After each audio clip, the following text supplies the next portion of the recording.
If you are looking for a sign to apply for the EB2 NIW, this is the one. Hey guys, welcome again to my channel. Today I'm going to be talking about 10 reasons why you should apply for the EB2 NIW. If you've been thinking about it or if you have not, then this video will make you go for it. Keep watching. Reason number 1 is waiting time. So this is the fastest way of getting a green card. It's about 2 years from the moment you send your paperwork, your EB2 NIW case, until you get your green card in your hands. It used to be a lot faster before. People used to send the I-140 form, which is the EB2 form, together with the I-485, which is a change of status form. And I don't know, it would take about a few months, maybe 6 months for them to get both approvals together. I mean, unless it got denied. But if it got approved, you could get both forms approved, and then maybe a month later, you could be getting your green card. So it was very fast, but now, you know, a lot of backlog going on, a lot of petitions, and, you know, the changes of administrations as well. So it's still a lot faster. You know, it's similar to a family to, it's very similar to a child to parent petition. It's not the same for people that are from China or India, but it's still pretty fast. Reason number 2, you don't need a job to sponsor you. Here you can sponsor yourself. You don't need any petitioner because you are your own petitioner. So it's great for independency, and you don't really need to be talking to your job about your immigration process or, you know, any family member. You're on your own, which is great. Along with that is reason number 3, which is that you are not tied to any job because of this visa. You can leave if you want. You don't have to stay. I know a lot of people with H-1B visas, in order to continue with the visa or to stay here legally, then they have to be in a job that they don't like. You are free to leave anytime because, again, you're sponsoring yourself. You don't depend on anyone else other than you. Reason number 4 is that you don't need lawyers for this. You can do it on your own if you want, like I did. Believe me, it's possible. And with that too is reason number 5, which is it does not need to be expensive. I know with legal fees, and specifically in this process, it can be very expensive to hire a lawyer, which can go up to $25,000. I did it myself. I only paid for the I-140 form, which is about $715 now, I believe.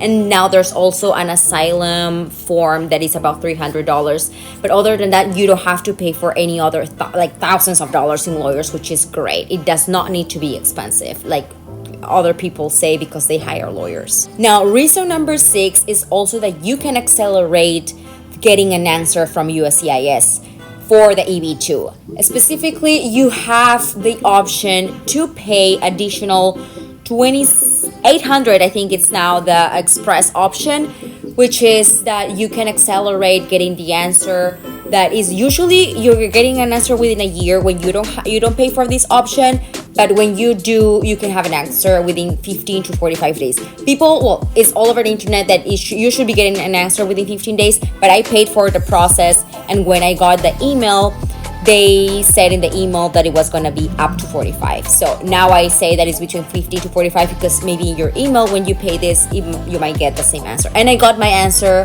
21 days after I sent my case. So it can be, you know, it doesn't have to be 45. It can be definitely less than that. But that's that option too, and you don't have to wait a whole year. Maybe you need to make plans for the following year, and that will depend on the decision of USCIS, which was my case. So you have that option too. And then it's still with the express option, it's still very cheap compared to using lawyers, right? So I did that. I was like, instead of paying $20,000, I'd rather pay before 2024, it was $2,500. I'd rather pay $2,500 for the express option and then getting an answer within 21 days. Sorry, getting an answer within 45 days. Reason number 7, you don't need to be a distinguished professor or a renowned publisher with a long list of articles or research published in journals to get this application approved. You just need to prove your accomplishments at work. And believe me in this too, you may think you don't have enough to show. I was there too. I thought I was not good enough, especially for prong number 2, which is to show or to be well positioned in order to advance your endeavor in the US. But with the right strategy, and if you are resourceful, you can be good enough. It's all about strategy. Reason number 8, if you're not using lawyers, another thing in favor is that no one else knows your professional profile better than yourself. No one else knows what you worked on, which professors you took classes with in school, the ins and outs of your projects, of your field. Like I said before, it's all about being resourceful and really dig deep into your past work and academic experience. Reason number 9 is that you can control everything in your petition. You can have entire control of your petition. To all my control freaks out there, and this is another positive from not working with lawyers, that you can have control for the entire thing of your petition from beginning to end. You know what language is used, the narrative of your case, the pace of everything, how long you take working in it. When you work with lawyers, your case can get lost with all the multiple clients they work at the same time.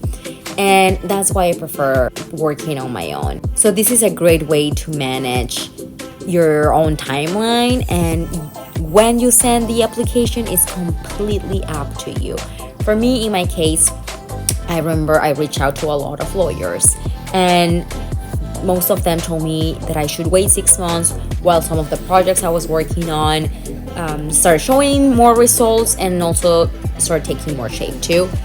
And I decided to start working on my own instead of just waiting half a year.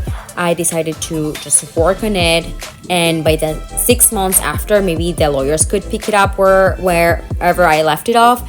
But 6 months later, after so much hard work, I had already finished the whole package. Like 6 months later, I was submitting my case.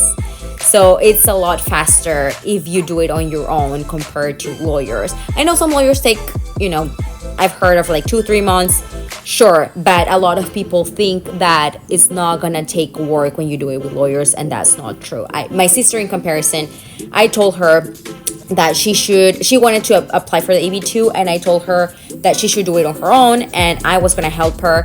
And she told me that she was too busy, she's a mom of 4 kids, so yes, she's definitely very busy. And she preferred working with lawyers, just hiring lawyers, and then she didn't have to do any work. That was not true. She still did a lot of work, because they can't just make up a case. They need to get all the information from you, and you have to still give them everything and work with them. And they took 13 months. 13 months. They took forever. And with these waiting times, the priority date was so delayed. That's not something you play with. So that's really a really good positive, that you can have control of everything when you're working with your own case without lawyers. Finally, reason number 10, there are no restrictions of who can apply or who can't. Whatever your degree or field of work is, you could be eligible if you follow the criteria of the 3 prongs. Well guys, this was all for today. These were 10 reasons why you should apply for the EB2 NIW now. I hope these were very helpful and get you to actually apply and choose this path and get your own ticket for the green card. See you in the next video. Ciao, ciao!